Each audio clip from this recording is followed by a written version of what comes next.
പ്രവാസ ലോകത്തെ വാർത്തകൾ.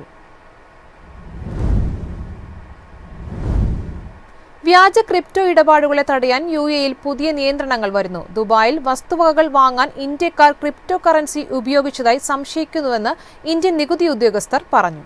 KYC ഇല്ലാതെ വ്യാപാരികൾ ക്രിപ്റ്റോ പേയ്മെന്റുകൾ സ്വീകരിക്കുന്നത് യുഎഇയിലെ പുതിയ നിയന്ത്രണങ്ങൾ വിലക്കും. അനധികൃതമായി ക്രിപ്റ്റോ ഇടപാടുകൾ നടന്നുവരുന്ന സാഹചര്യത്തിലാണ് ഈ നീക്കം. അതേസമയം ക്രിപ്റ്റോ ഇടപാടുകൾ ഇന്ത്യ കർശനമായി നിയന്ത്രിക്കുന്നതിനൊപ്പം ഇരു രാജ്യങ്ങൾക്കുമിടയിലുള്ള നിയമവിരുദ്ധമായ സാമ്പത്തിക ഒഴുക്ക് തടയാനും ശ്രമം നടത്തും. സാധനങ്ങൾ വാങ്ങുന്നതിനും സേവനങ്ങൾക്കും നാണയങ്ങൾ ഒഴികെയുള്ള ക്രിപ്റ്റോകളിലെ പേയ്മെന്റ് ഉടൻ അവസാനിപ്പിക്കാനാണ് യുഎഇയുടെ നീക്കം. വാങ്ങുന്നയാളുടെ ഐഡന്റിറ്റിയുടെ ഡാറ്റ ഇന്ത്യ യുഎഇ നികുതി ഉടമ്പടി പ്രകാരം പങ്കിടുമോ എന്ന് വ്യക്തമല്ല. നിയമങ്ങൾ പ്രകാരം യുഎഇയിലെ ഒരു വ്യാപാരിക്ക് ലൈസൻസുള്ള ഇഷ്യൂവർ നൽകുന്ന ദിർഹം ഒഴികെ ഒരു വെർച്വൽ കറൻസി സ്വീകരിക്കാൻ കഴിയില്ല. കൂടാതെ ഒരു ബാങ്കിനും കറൻസി ഇഷ്യൂവറായി പ്രവർത്തിക്കാനും കഴിയില്ല.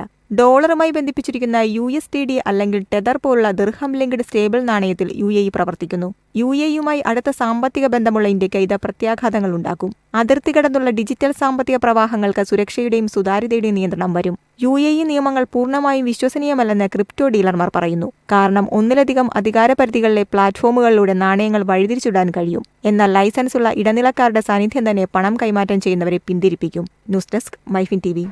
ഓപ്പറേഷൻ സിന്ധുവിന്റെ ഭാഗമായി ഇറാനിൽ നിന്ന് 517 ഇന്ത്യൻ പൗരന്മാരെ തിരികെ എത്തിച്ചു.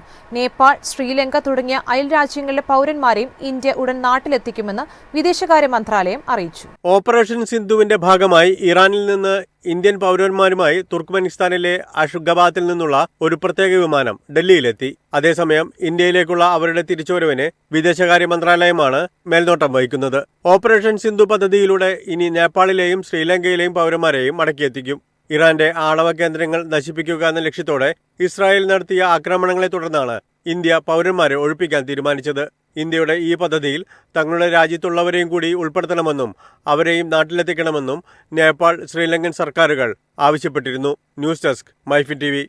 അതിർത്തികളിലെ പരിശോധനകൾ കർശനമാക്കി ബെൽജിയം. കുടിയേറ്റം തടയുന്നതിനായി ഷെങ്കൻ രാജ്യങ്ങളിലെ പ്രവേശന കവാടങ്ങളിൽ കർശന സുരക്ഷ ഏർപ്പെടുത്തുന്നതായി റിപ്പോർട്ട്. അനധികൃത കുടിയേറ്റം തടയുന്നതിനും മറ്റ് യൂറോപ്യൻ രാജ്യങ്ങളിൽ നിന്ന് തിരിച്ചയച്ച കുടിയേറ്റക്കാരെ തടയുന്നതിനുമായി ബെൽജിയം അതിർത്തി പരിശോധനകൾ ആരംഭിക്കും. ഷെങ്കൻ മേഖലയിലെ അതിർത്തി നയങ്ങളിലെ മാറ്റമാണ് ഇത് സൂചിപ്പിക്കുന്നത്. വിശ്രമ കേന്ദ്രങ്ങൾ, ബസ് റൂട്ടുകൾ, നിർദ്ദിഷ്ട ട്രെയിൻ ലൈനുകൾ എന്നിവിടങ്ങളിലാണ് കർശന പരിശോധന നടത്തുന്നത്. ജർമ്മനിയും നെതർലൻഡ്സും സമാനമായ നടപടികൾ സ്വീകരിച്ചതിനെ തുടർന്നാണ് ഈ പ്രഖ്യാപനം. ചില പ്രധാന റൂട്ടുകളിൽ കുടിയേറ്റക്കാരുടെ വരവിൽ അടുത്തിടെ കുറവുണ്ടായിട്ടുണ്ടെന്നും പല രാജ്യങ്ങളിലും കുടിയേറ്റത്തെക്കുറിച്ചുള്ള ആശങ്ക വർദ്ധിച്ചു വരുന്ന സാഹചര്യത്തിലുമാണ് ഇത്. News desk Myfin TV. Air India എക്സ്പ്രസിന്റെ യുഎഇയിൽ നിന്നുള്ള 87 വിമാനങ്ങൾ റദ്ദാക്കി. അറ്റകുറ്റപ്പണിയെ തുടർന്നാണ് സേവനം തടസ്സപ്പെടുന്നത്. പ്രവാസി മലയാളികൾ ദുരിതത്തിലായി.